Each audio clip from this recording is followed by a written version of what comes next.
I recently spent 5 weeks in the south of Morocco and I figured I'd share my experience with you guys, tell you what I liked about it and what I didn't like. The background footage is from one of the many solo sessions I had during that trip. It was a fun left next to a ferocious rip, very similar to what I usually surf in France. If you clicked on this video, it's probably because you're interested in the bottom line question I put in the thumbnail, which is, would I go back? I'm not going to make you sit through the entire video to find that out, so here is my answer. Yes, I would go back, but not anytime soon. And I'm going to explain exactly why.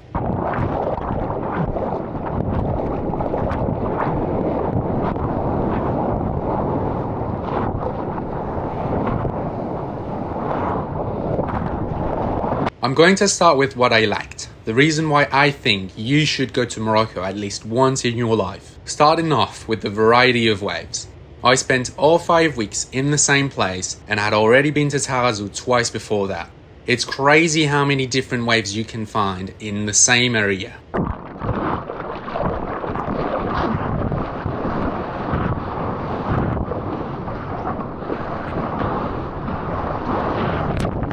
No matter the swell size or direction, no matter the tide, there was always one spot that was working. In the 5 weeks I was there, I surfed all types of breaks. Points, reefs and beaches, lefts and rights, mellow and punchy.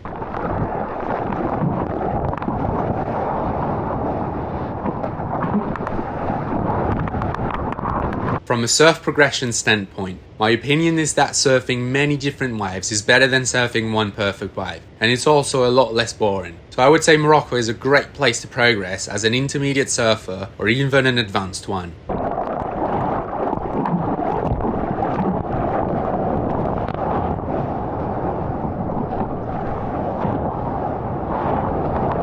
Another huge positive is the food. Moroccan cuisine is simple but extremely tasty. Not once during the 5 weeks I was there did I get bored with what I was eating.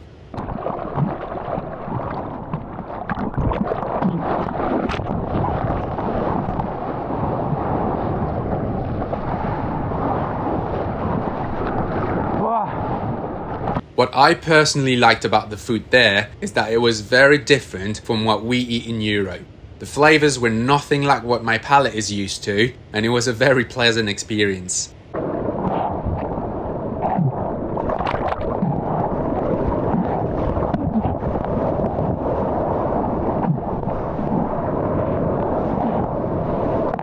And it's not just the food that feels exotic. Everything around you is so different. As a European, if I was to go to Portugal or Spain, for example, the houses and landscapes might look a bit different, but still feel very familiar. Nothing wrong with that, but I really appreciate discovering different cultures when traveling.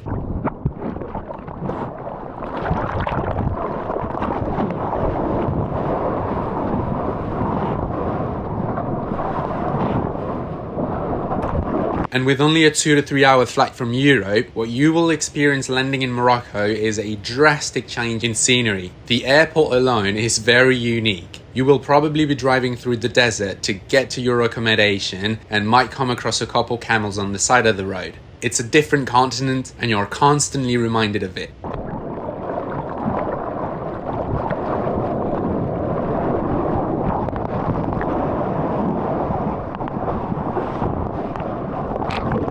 Next on the list is the people and the way they treat travelers out of the water. Moroccan hospitality is top tier. The camp I stayed at is a very small scale operation. You've got Youssef the owner and surf guide, Mohammed managing the house, and Youssef's sister cooking for guests. I was legitimately treated like a prince during those 5 weeks and I felt the exact same way everywhere I went. Oh my gosh.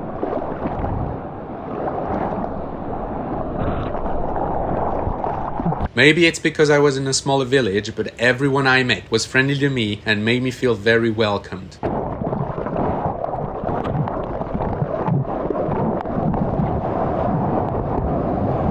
Last but not least, Morocco is a cheap surf destination. To my understanding, it has gotten more expensive in the last few years, but as a European, it remains considerably cheaper than home.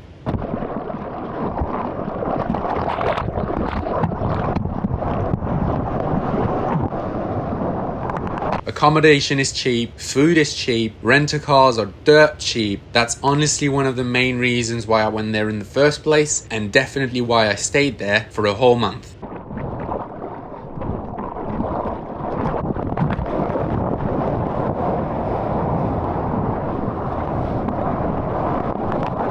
That's it for the positive and the things I liked about Morocco. Now we are going to get into the things I did not really like, and please bear in mind that none of those things are to be taken personally. I'm only sharing my experience at the time I was there and with the conditions we were given at that time.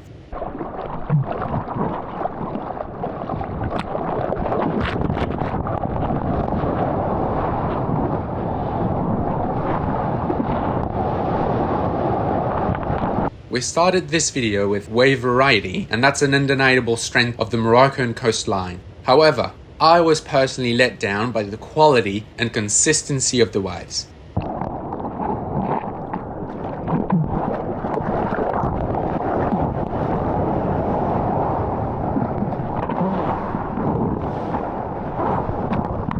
This is obviously anecdotal, but here are some stats about my 5 weeks there. During the first 2 weeks, we only had typical summer swells. Nowhere big enough to activate the points, but pretty clean waves at the beach breaks in the morning and then blown out in the afternoon. Week 3 was a bit bigger and we got a few sessions at the point, with only one good day really turning it on, which you can find the video of on my channel. Then the last 2 weeks were huge and messy. We truly had a hard time finding a window.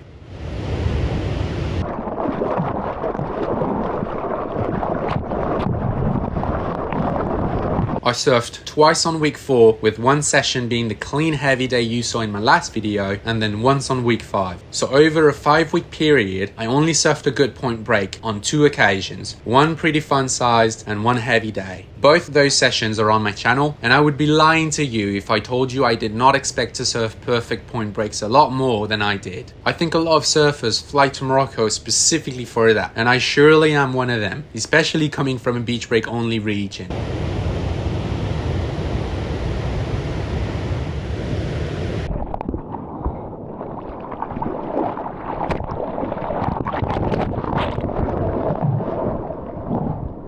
Now I understand that luck is always going to play a major part in traveling for surf. I am in no way saying that Morocco does not have consistent waves, or that the quality of those waves is bad in general.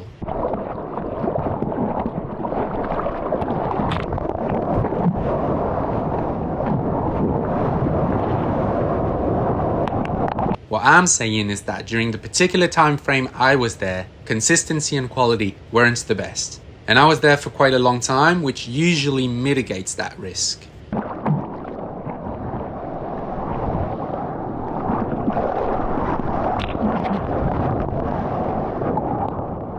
It's also worth noting that I stayed there during what I thought was prime season, that is, late fall. It turned out that, according to my guide, this was always a risky period because the transition between fall and winter can create a lot of turmoil in the Atlantic. So if you are considering traveling to Morocco, I think avoiding November and December can be quite a wise move, as these months can get pretty stormy. If I was to do it again, I would probably go either in the early fall or late winter. I've actually been checking the charts ever since I left, and the conditions have only now started to settle into the ideal forecast for the point breaks, which is chill winds and long period swells.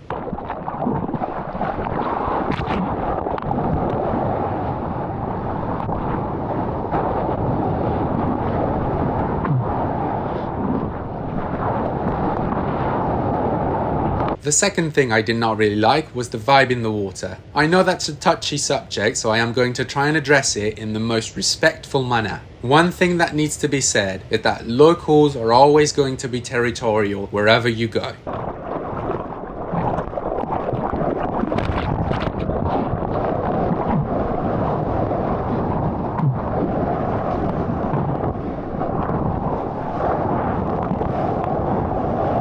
If you surf a certain spot every week for several years, you will most likely develop a relationship with the place and quite naturally want to protect it from potential harm. I certainly feel that way about my home break.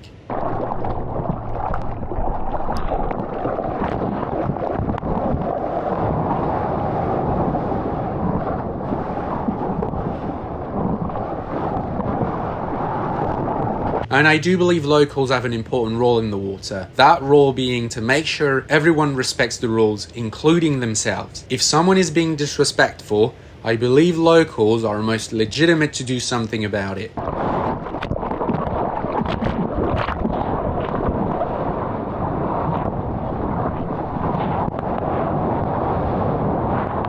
However, what I will never understand is locals being unapologetically mean to tourists, behave like they don't even exist, or worse, tell them to get out of the water without a legitimate reason to do so. And I will be honest with you, those are all things I saw when I was there.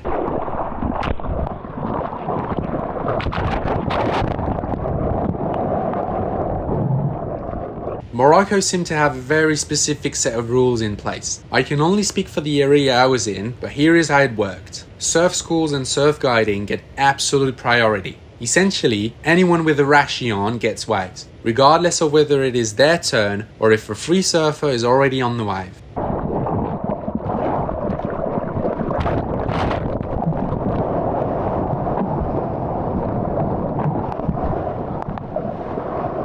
The locals get the rest of the waves. Free surfers did not feel very welcome to me. I saw them getting dropped in on repeatedly, snaked a lot, and even told off the spot. I was with a guide the entire time, but when I didn't have my jersey on, I often experienced the same treatment until they realized I was with a guide.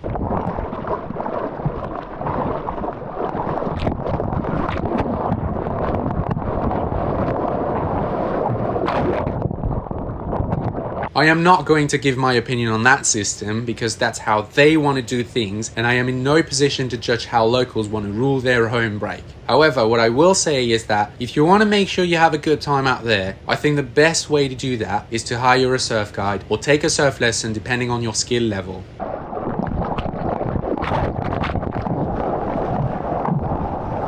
If you want to do things on your own, my best advice would be to avoid the more famous spots when it's crowded. But if I was in your shoes, I would 100% hire a guide. It just makes things so much easier.